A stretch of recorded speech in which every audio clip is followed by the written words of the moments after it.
Surat 98. Sekarang kita nak menentukan kedudukan murid semasa ujian dan kita akan menggunakan paksi mengufuk dan paksi mencancang. Okey. Yang mana satu paksi mengufuk dan yang mana satu paksi mencancang? Okey. Nombor 1 hingga 5 berada di paksi mencancang. Okey, jadi kat sini ini kita sebut sebagai paksi mencancang.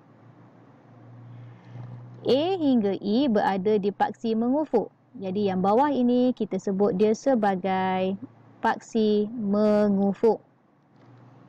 Okey, kita baca kat bawah ni. Kedudukan objek ditulis dengan paksi mengufuk dahulu, kemudian diikuti paksi mencancang. Jadi kalau kita nak tentukan kedudukan murid, kita kena sebut dulu dia berada di paksi mengufuk, kemudian diikuti dengan paksi mencancang.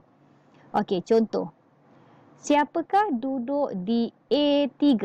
Okey, kita tengok dekat A dan kita tengok dekat 3 kat sini. Jadi, siapa yang duduk dekat sini? Jas duduk di A3. Okey, B. Kedudukan ketua darjah duduk di D4. D4. Di sini. Tan. Jadi, ketua darjah ialah Tan. C. Murid yang berada di C5 seorang pengawas. Murid itu ialah murid yang berada di C5. Kita tengok dekat C dan kita tengok dekat 5. Sini. Jadi siapa pengawas? Kenneth. Okey. Cuba kita tengok soalan ni.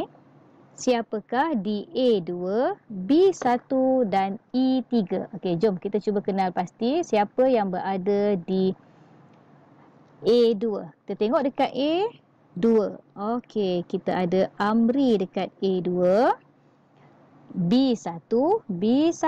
Kita ada Jane. Dan E3. E3 kita ada Ramzi. Okey, sekarang cikgu nak cuba tanya awak dan awak boleh jawab dekat komen.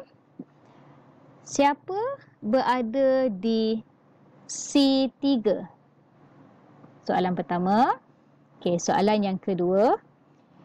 Siapakah yang berada di kedudukan B4? Dan soalan cikgu yang ketiga. Siapakah yang berada di kedudukan E1? Okey, awak boleh tulis jawapan dekat komen.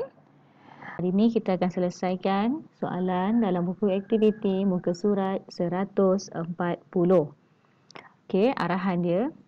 Gambar kedudukan permainan di dalam satu rak, isi tempat kosong. Okey, kali ini kita akan isi menggunakan paksi mencancang dan paksi mengufuk. Okey, ingat lagi tak yang mana satu paksi mencancang, yang mana paksi mengufuk?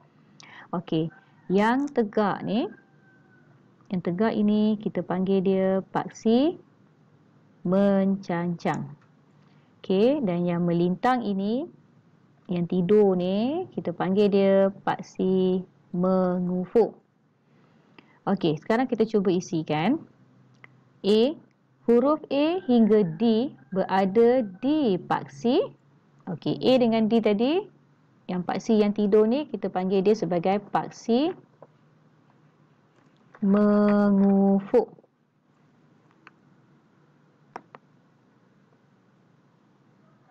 Okey. B, nombor 1 hingga 3, okey, dekat tepi ni, nombor 1 hingga 3 berada di paksi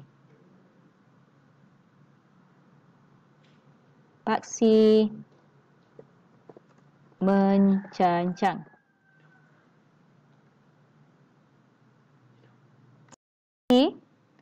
Apakah objek pada kedudukan yang diberikan? Okey, sekarang kita nak tahu objek apa yang berada dekat kedudukan B1.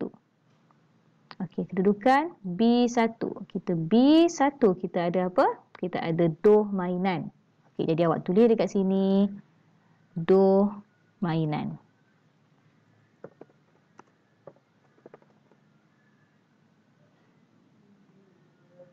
Okey, A2 kita nak cari pula objek yang berada di A2. Okey, tengok dekat bahagian kotak A dan di bahagian 2 kita ada roket. Okey, jadi kita tulis roket.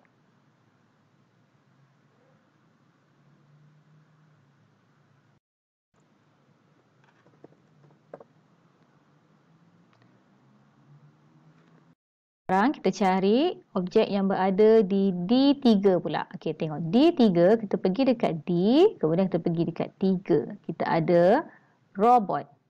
Jadi kita tulis robot. Okey. Untuk soalan untuk mencari objek di C1, C2, B3, A3 dan D2, cikgu harap awak boleh buat, awak boleh isi sendiri jawapan awak dalam petak yang disediakan. T3, gambar kedudukan beberapa objek di dalam rak bilik seni. Okey, kita ada A, B, C, D dekat bawah ni. Kemudian dekat tepi ni kita ada 1, 2, 3, 4. Okey, lengkapkan. Paksi mencancang ada nombor apa hingga apa? Okey, paksi mencancang ialah garisan yang menegak. Okey, garisan menegak ni ialah paksi mencancang. Jadi kita tengok kat sini, kita ada daripada nombor 1 hingga nombor 4. Tulis nombor 1 hingga 4. Okey, soalan B. Ada tempat kosong ditulis pada paksi mengufuk. Okay, paksi mengufuk pula, dia melintang. Okey, melintang macam ni, kita panggil sebagai paksi mengufuk. Jadi kita ada apa dekat paksi mengufuk ni? Kita ada huruf A, B, C dan D. Tulis, kita ada huruf A, B, C dan D. Okey, soalan C.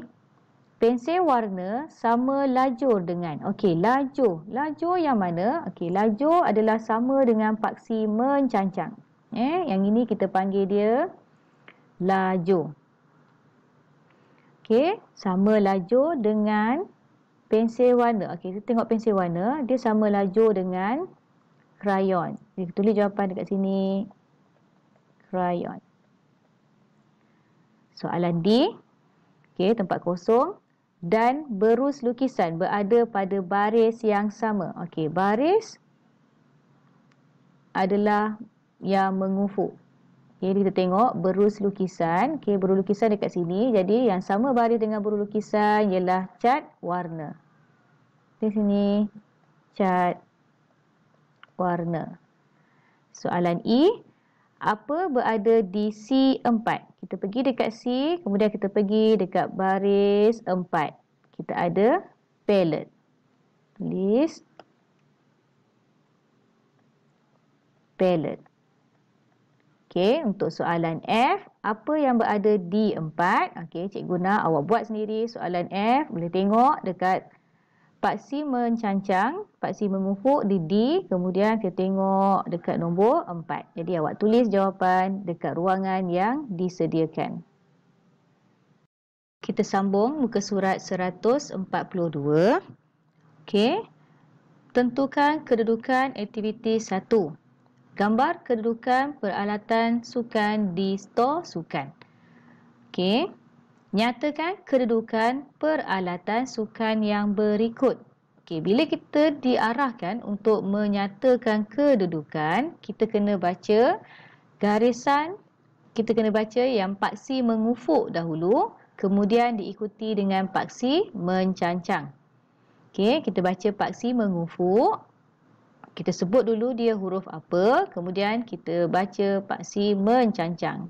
Kita sebut dia nombor berapa. Okey, cikgu akan tunjukkan 3 je contoh. Dan yang lain cikgu harap awak boleh buat sendiri. Okey, 1A. Bola pimpong. Kita tengok bola pimpong. Okey, bola pimpong ada dekat sini. Jadi, kita sebut dulu kedudukan dia C2.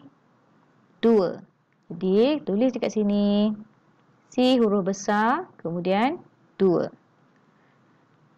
Okey, cikgu tunjuk contoh B, bulu tangkis. Okey, bulu tangkis ada dekat sini. Kita sebut dulu D, kemudian 3. D3. Satu lagi contoh, cikgu tunjuk tali skip. Okey, tali skip. Kita tengok tali skip kat sini. Huruf E nombor 2. Jadi kita tulis E2. Okey, yang lain cikgu rasa awak mesti boleh buat sendiri. Okey, soalan yang kedua. Amy gemar bermain permainan yang terletak sama lajur dengan gelung rotan. Apakah permainan itu? Okey, ingat lagi tak lajur? Lajur yang mana? Okey, lajur yang berada di paksi mencancang, yang menegak. Okey, jadi awak tengok permainan apa yang sama lajur dengan gelung rotan dan awak tuliskan nama permainan itu. Okey, kita akan teruskan lagi ke soalan muka surat 143. Arahan soalan dia, gambar kedudukan tempat di dalam kawasan sekolah. Okey, sekarang dia bagi kita situasi di kawasan sekolah. Okey, dekat sini ada bangunan sekolah. Lengkapkan. A, pada pukul 8 pagi, murid prasekolah pergi ke C2.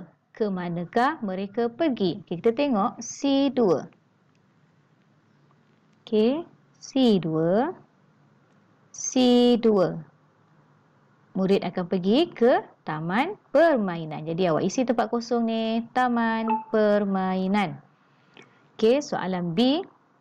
Murid tahun 3 melayari internet. Di manakah kedudukan mereka? Okey, keyword dekat sini ialah kedudukan. Jadi bila kedudukan, kita kena bagi macam dekat atas ni lah. Sama ada kita bagi dia C2, D1, A3. Kita jangan bagi murid melayari internet di makmal komputer. Kita tak boleh bagi jawapan makmal komputer sebab dia tanya kedudukan. Jadi kita kena bagi contoh. Cikgu bagi contoh, kita kena bagi macam C2. Okey, jadi awak cari sendiri di manakah kedudukan mereka. Okey, mereka akan melayari internet di makmal komputer. Okey, apakah, di manakah kedudukan mereka? Jadi awak tolong tulis di tempat kosong ini. Okey, soalan C. Setiap petang, Cikgu Jamil bermain badminton. Di manakah beliau berada pada setiap petang? Nyatakan kedudukan tempat itu. Okey, dekat soalan C ni ada dua soalan sebenarnya. Yang pertama dia tanya dekat mana dan yang kedua dia tanya kedudukan. Jadi awak tulis yang pertama dia berada dekat mana. Kalau kita nak main badminton, kita mesti ada kat mana? Takkan kita pergi dekat kolam ikan kan? Kalau kita nak main badminton, kita mesti pergi dekat gelanggang badminton. Jadi awak tulis kat nombor 1 ni, gelanggang badminton. Okey, yang kedua ni untuk kita jawab soalan, nyatakan kedudukan tempat itu. Okey, gelanggang badminton berada di mana? Jadi awak nyatakan kedudukannya. Okey, soalan 143 ni cikgu tak buat cikgu cuma bantu awak cara untuk buat macam mana. Cikgu harap awak boleh isi jawapan awak sendiri. Okey, next. Kita teruskan lagi. Kita akan tengok soalan muka surat 144. Soalan, gambar kedudukan tempat-tempat menarik di Pahang. Okey, sekarang kita berada, situasi yang diberi ialah situasi peta negeri Pahang. Okey. Fatah pergi bercuti bersama-sama keluarga. Jadual menunjukkan tempat percutian mereka. Lengkapkan. Okey, yang ini tempat. Bila tempat kita kena bagi nama tempat lah. Genting Highland, Cerating, Pulau Tioman, Tasik Chini. Kalau kedudukan kita kena bagi macam ni. C2, D4, A3. Okey, kalau tengok kat sini, hari Isnin dia pergi Genting Highland. Okey, Genting Highland. Mana Genting Highland? Okey, Genting Highland dekat sini. Okey, dia dah bagi nama tempat. Awak kena tulis kedudukannya. Kalau tengok dekat sini, kedudukannya ialah B2. Jadi tulis B2. Okey, untuk hari Selasa dengan hari Rabu, Cikgu yakin awak boleh siapkan, awak boleh lengkapkan sendiri. Okey, begitu juga dengan soalan muka surat 145. Soalan 145 pun dan juga 146. Cikgu yakin awak dah faham dan awak dah boleh untuk selesaikan sendiri. Okey, kita jumpa lagi. Assalamualaikum. Bye.